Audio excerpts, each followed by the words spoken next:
সকলকে আমার আনন্দিত জয়গুরু। আশা করি প্রত্যেকে ভালো আছেন। তো আজকে যে ব্যাপারটা নিয়ে আলোচনা করব সেটা হঠাৎ করে সকালবেলা মাথাতে এসছে। তো এই জিনিসটা যখন অ্যানালাইজ করছি আমি ভেবে দেখলাম যে এই জিনিসটা আমরা অনেকেই করি না। তো কাজেই সেই জিনিসটা নিয়ে মানে অবশ্যই ঠাকুরের বাণীর ওপর ভিত্তি করে ঠাকুর বলেছেন, এখানে কিন্তু বাইরের কোনো কথা নয়। তো সেই জিনিসটার ওপর ভিত্তি করে আমি ছোট করে একটা আলোচনা রাখবো। জানি না আপনাদের কেমন লাগবে। যদি ভালো লেগে থাকে অবশ্যই সবাইকে শেয়ার করবেন এবং যারা যারা সাবস্ক্রাইব করেনি তারা সাবস্ক্রাইব করে অবশ্যই পাশে থাকবেন। তো ব্যাপারটা হচ্ছে, তো ঠাকুরের দুটো বাণী। প্রথম বাণী হচ্ছে এক আদেশে চলে যারা তাদের নিয়ে সমাজ গড়া। আরেকটা হচ্ছে ভালোবাসিস অনেক বলিস নিদেশ মেনে চলিস না, ঠিকই জানিস প্রিয়কে তুই স্বার্থ ছাড়া মানিস না। সবার প্রথমে আমাদেরকে জানতে হবে আমরা তো স্কুলে ভর্তি হয়েছি। আমাদের স্কুলের নাম হচ্ছে ম্যান মেকিং ইনস্টিটিউশন, মানুষ তৈরির কারখানা। এই ম্যান মেকিং ইনস্টিটিউশন স্কুলে আমরা যে ভর্তি হয়েছি বা আমরা যে কোনো স্কুলে যখন পড়াশোনা যখন করছি বা যখন করেছি, আমাদের প্রধান কাজ কি? স্কুলের টিচারদের অর্ডার মেনে চলা। তারা বাড়িতে যা যা পড়াশোনা দেবে, যা যা হোমওয়ার্ক দেবে সেগুলো আমাদের করে নিয়ে স্কুলে যথাযথ সময় জমা দেওয়া। এটাই আমরা শিখে এসেছি, করে এসেছি। ঠিক তেমনতরভাবে এই যে ম্যান মেকিং ইনস্টিটিউশন, তার প্রধান গুরুকে পরম প্রেমময় শ্রী শ্রী ঠাকুর অনুকূল চন্দ্র, তিনি এখন বর্তমানে আচার্যদেবের মাধ্যমে কিন্তু লীলা করছেন। তিনি বংশ পরম্পরায় আচার্য পরম্পরায় কিন্তু লীলা করবেন, তিনি শ্রীমুখ নিশ্চিত কথা তিনি কিন্তু বলে গেছেন। অতএব আচার্য নির্দেশ মানে কিন্তু ঠাকুরের নির্দেশ, এটা আমাদের কিন্তু প্রত্যেকেই কিন্তু মানতে হবে, প্রত্যেকেই কিন্তু মানতে হবে। অনেক সময় আচার্যদেব দেওঘর থেকে অফিসিয়ালি নোটিশ পাঠান সবার জন্য যে জলসংকট দেখা দিচ্ছে বা এই সমস্যা বা অমুক সমস্যা, এই কারণে এখানে ভক্ত সমাগম হলে কিন্তু তাদের কিন্তু কষ্ট হতে পারে। তেনারাও চান না যে আমরা কিন্তু কষ্টে পড়ি। তেনারাও কিন্তু আমাদের জন্য কিন্তু ভাবেন অল টাইম। তেনারা কিন্তু আমাদের জন্যই কিন্তু বসে আছে। কই আমরা কি তার আদেশ, এইটুকু আদেশ কি আমরা কি মেনে চলতে পারি না? তেনারা আমাদের জন্য দিন রাত বসে আছেন একভাবে, একই জায়গায় একইভাবে কিন্তু বসে বসে আমাদেরকে আমাদের সমস্ত সমস্যার সমাধান তিনি এক নাগাড়ে করে যাচ্ছেন। আমাদের কি একবার কি কর্তব্য মনে হয় না যে আমরা তার আদেশটা একবার মানি? ঠাকুর বাড়ির যখন যেমন আদেশ নির্দেশ আছে আমরা অনেকেই মানি, অনেকেই মানি না। আমরা কি একবার কি ডিপলি চিন্তা করে দেখলে হয় না যে একবার তার নির্দেশ আদেশটা একবার মেনে চলি? তিনি বারণ করছেন মানে আমরা সেখানে যাব না? স্কুলের টিচার যদি আমাদের যদি এসে বলে যে তুই অমুক অঙ্কটা করিস না, অমুক অঙ্কটা তোদের সিলেবাসের বাইরে, এই অঙ্কটা করলে এরমভাবে একটু সমস্যা হতে পারে, তুই এই অঙ্কটা এইভাবে এইভাবে এইভাবে এইভাবে কর, যদি অঙ্কটা সলিউশন হয়। তো আমরা কি করব? আমরা জেনারেলি মানে টিচারের কথাটা শুনবো? ঠিক সেরকম ঠাকুর বলছেন গুরুর আদেশ প্রাণপণে কার্যে পরিণত করা কিন্তু শিষ্যের প্রধান কর্তব্য। আমরা যে নিজেদেরকে যে ভক্ত বলে দাবি করি, আমরা কি ভক্তের কি সত্যিকারের কি কোনো কি পরিচয় দিয়েছি? ভক্ত কে? প্রভু মর্যাদা পুরুষোত্তম প্রভু শ্রী রামচন্দ্রের ভক্ত বলতে পারি হনুমানকে, হ্যাঁ ভক্ত বলা যায়। শ্রীকৃষ্ণের সুদামা, আবার এদিকে অর্জুন, ভক্ত বলা যায়। আমরা কিসের ভক্ত? আমরা কিসের ভক্ত? তার কোন আদেশ নির্দেশটা আমরা ঠিক কাটায় পালন করেছি বলতে পারেন? আমরা যে নিজেদেরকে যে ভক্ত বলে দাবি করি, আমরা তার কোন নির্দেশ আদেশ কাটায় পরিপালন করেছি যে আমি নিজেকে ভক্ত বলে দাবি করব ভগবানের? স্বয়ং পুরুষোত্তম ভগবানের ভক্ত বলে দাবি করব আমরা? ঠাকুর বলছেন এক আদেশে চলে যারা তাদের নিয়ে সমাজ গড়া। এই ঘটনাটা আমরা সবাই জানি। একবার পার্লারে ঠাকুর বসে আছেন, সেখানে কোনো একটা কারণে ঠাকুর এক ভক্তকে দিয়ে শ্রী বর্দাকে ডাক করিয়ে পাঠালেন। বললেন এই বড় খোকাকে ডেকে আনতো। শ্রী বর্দাকে যখন ডাকতে গেলেন, শ্রী বর্দা তখন দাড়ি কামাচ্ছেন বসে বসে। ওই দাড়ি একদিক কামানো অবস্থায় শ্রী বর্দা এক দৌড়ে শ্রী ঠাকুরের কাছে চলে এলেন। কেন না ঠাকুর ডেকেছেন। এসে ঠাকুর প্রণাম করছেন, দেখছেন সবাই দেখছেন এক সাইডে দাঁড়িয়ে আছে, এক সাইডে দাড়ি নেই, মানে হাফ কামিয়ে চলে এসেছেন ওই সমেত। এটা আমরা আলোচনা পত্রিকায় অনেকে পড়েছি, অনেক বড় বড় মানুষদের কাছ থেকে এই গল্পটাও শুনেছি, সবাই কম বেশি জানি জিনিসটা। এটাই হচ্ছে ভক্তের কাজ। এক ডাকে চলে এসছেন। আমরা জেনারেলি হলে কি করতাম? দাড়ি কামাচ্ছি বা অন্য কোনো কাজ করছি, যখন কেউ ডেকে পাঠালেন তখন বলবো যে 1 মিনিট আমি আসছি, এই কাজটা শেষ করে আমরা আসছি। তাই তো? এটাই তো আমরা তো বলি, কিন্তু না। শ্রী বরদা কিন্তু পরম ভক্তের কিন্তু পরিচয় দিয়েছেন। শ্রী বরদা, পিতৃদেব শ্রী বরদা কিন্তু পরম ভক্তের কিন্তু পরিচয় দিয়েছেন। ঠাকুরের এক ডাকে কিন্তু তিনি কিন্তু চলে এসছেন, নয় চলে আসতেন। কিন্তু আমরা কি সেটা করতে পারি? সেটা কিন্তু করতে পারি না। আসলে করতে আমরা পারি, আমরা কিন্তু প্রত্যেকেই কিন্তু পারি করতে। সে করার ইচ্ছাটা দরকার, করার মানসিকতাটা দরকার আমাদের কিন্তু সেই মানসিকতাটা নেই, সেই ইচ্ছাটাও নেই। আমরা লোক দেখানোর ক্ষেত্রে হোক, চাই নিজেকে বড় ভক্ত প্রমাণ করতে হোক, তার নির্দেশ আদেশ না মেনে দুম করে দেওঘরে চলে গেলাম। আমরা তো ম্যান মেকিং ইনস্টিটিউশন, ওই স্কুলে তো পড়ি, মানুষ তৈরির কারখানায়। সেই স্কুলের এখন প্রধান নির্দেশ কি? DP work. ডিপি ওয়ার্কের কাজ আমাদেরকে হোমওয়ার্ক দিয়েছে, আমরা সেই এখন হোমওয়ার্কটা কিন্তু ঘরে বসে কিন্তু করছি। হোমওয়ার্কটা করে আমরা যথাযথ সময় কিন্তু স্কুলে জমা দিলে টিচাররা কিন্তু সঠিকভাবে করতে পারলে টিচাররা কিন্তু রাইট দেবে, টিচাররা কিন্তু ওখানে নম্বর দেবে, ভালো বলবে, পাস করব। তাই তো ন্যাচারালি স্কুলে যেটা হয়।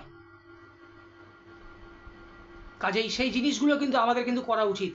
আচার্য নির্দেশ মানে পরমপিতার নির্দেশ, তার যখন যা নির্দেশ থাকবে তখনই কিন্তু তৎক্ষণাৎই আমাদের কিন্তু সেই কাজটা কিন্তু আমাদের কিন্তু করতে হবে।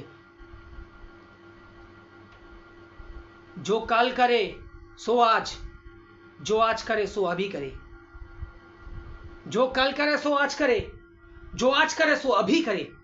ফেলে রাখলে কিন্তু চলবে না। ওই কাল করলে কাল ওই কালকে করে দেবো, ওই কালকে করে দেবো, আমরা হামেশা একটা কথা বলি, ওই কালকে করে দেবো, কালকে করে দেবো। ওই কাল করতে গেলে কিন্তু আমাদের কিন্তু কালে কিন্তু খেয়ে নেবে। ওই ঠাকুর বললেন এক আদেশে চলে যারা, আর এদিকে কি বললেন?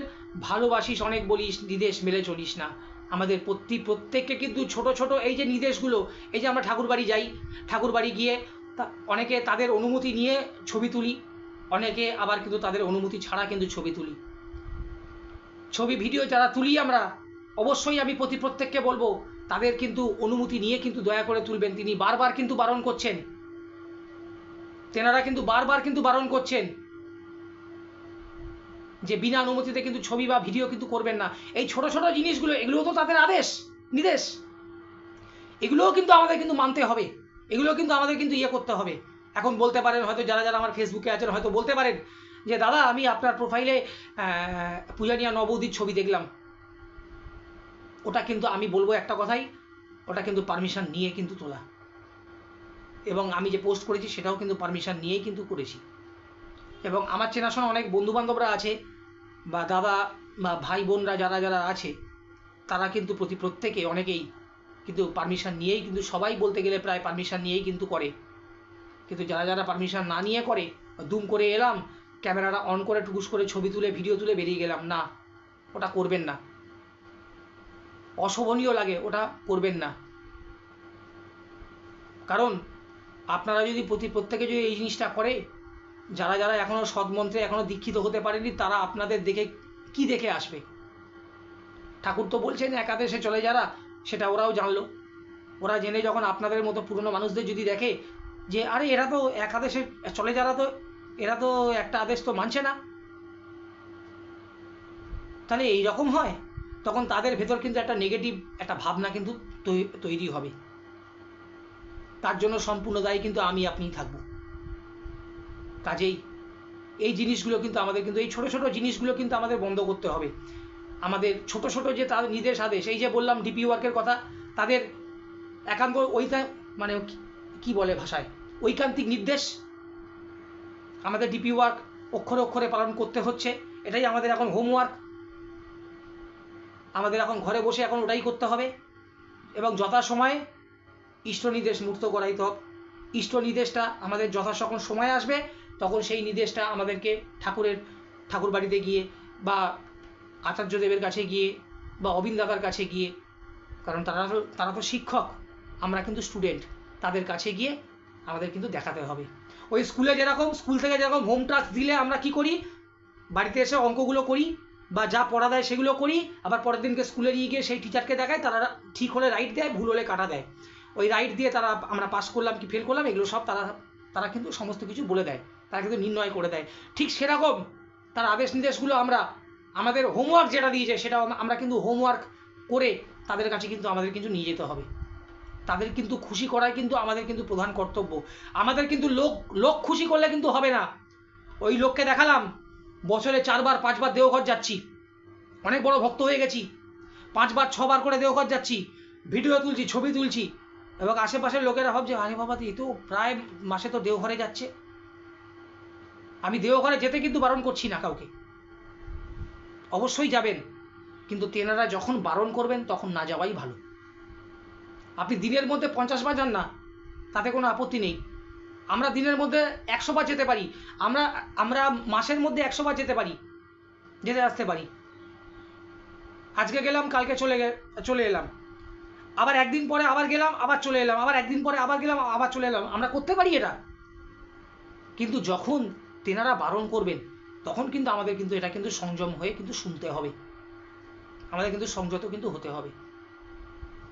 কারণ এই এফেক্টগুলো, এই যে ইরেগুলারিটি এফেক্ট, এই এফেক্টগুলো আমরা যাদেরকে কিন্তু যাজন করতে যাব তারা কিন্তু শুনবে না। পূর্ববর্তী কিছু ভিডিও আগে আমি একটা কথা যাজনের কথা বলেছিলাম যে আমাদের বাহ্যিক যাজনটা আগে দরকার, তারপরে আভ্যন্তরিক বা মৌখিক যাজন পরে হবে। শ্রী বরদা বলতেন যে বাহ্যিক যাজনের কথা, সেই বাহ্যিক যাজন আগে আমরা শুনবো। এটা কিন্তু এক প্রকার কিন্তু আমরা কিন্তু যজন কিন্তু করছি। আগে আমরা শুনছি, শুনে সেই নির্দেশটা মানছি, পরে আমি সেটা গিয়ে বলছি। এখন আপনারা হয়তো বলতে পারেন দাদা আপনি কি নিজে মানেন? আমি সৎসঙ্গের কথা বলছি না। স্কুল লাইফে আমি একবার দুবার স্কুলের টিচারদের আমি আদেশ মানিনি। অঙ্ক করতে বলে নিয়ে গেছিল, অঙ্ক করতে নিয়ে যাইনি, বা পড়া করে নিয়ে যেতে বলেছিল, পড়া করিনি, করতাম না। আমার বাবা আমাকে বোঝালেন যে গুরুর আদেশ কিন্তু কার্যে পরিণত করাই কিন্তু শিষ্যের প্রধান কর্তব্য। এটা কিন্তু ঠাকুর বলেছেন। এটা যে করছিস, স্কুলের টিচারের কিন্তু মন খারাপ হচ্ছে, তো তার সঙ্গে কিন্তু ঠাকুরেরও কিন্তু মন খারাপ হচ্ছে। আমাকে ছোটবেলা থেকে বাবা এই জিনিসটা বুঝিয়েছেন, তারপর থেকে আর করি না। আর ঠাকুরের জগতে কিন্তু এখনো পর্যন্ত কিন্তু করিনি। তার আদেশ যে অমান্য, সেটা কিন্তু এখনো পর্যন্ত মানে সজ্ঞান হলেও, সজ্ঞানের কথা বলছি, অজান্তে কি করেছি সেটা পরমপিতা জানেন, আমি অজান্তের কথা বলতে পারবো না, কিন্তু সজ্ঞানে স্বজান্তে এখনো পর্যন্ত তার নির্দেশ কিন্তু আমি কিন্তু কোনোদিন ফেলিনি।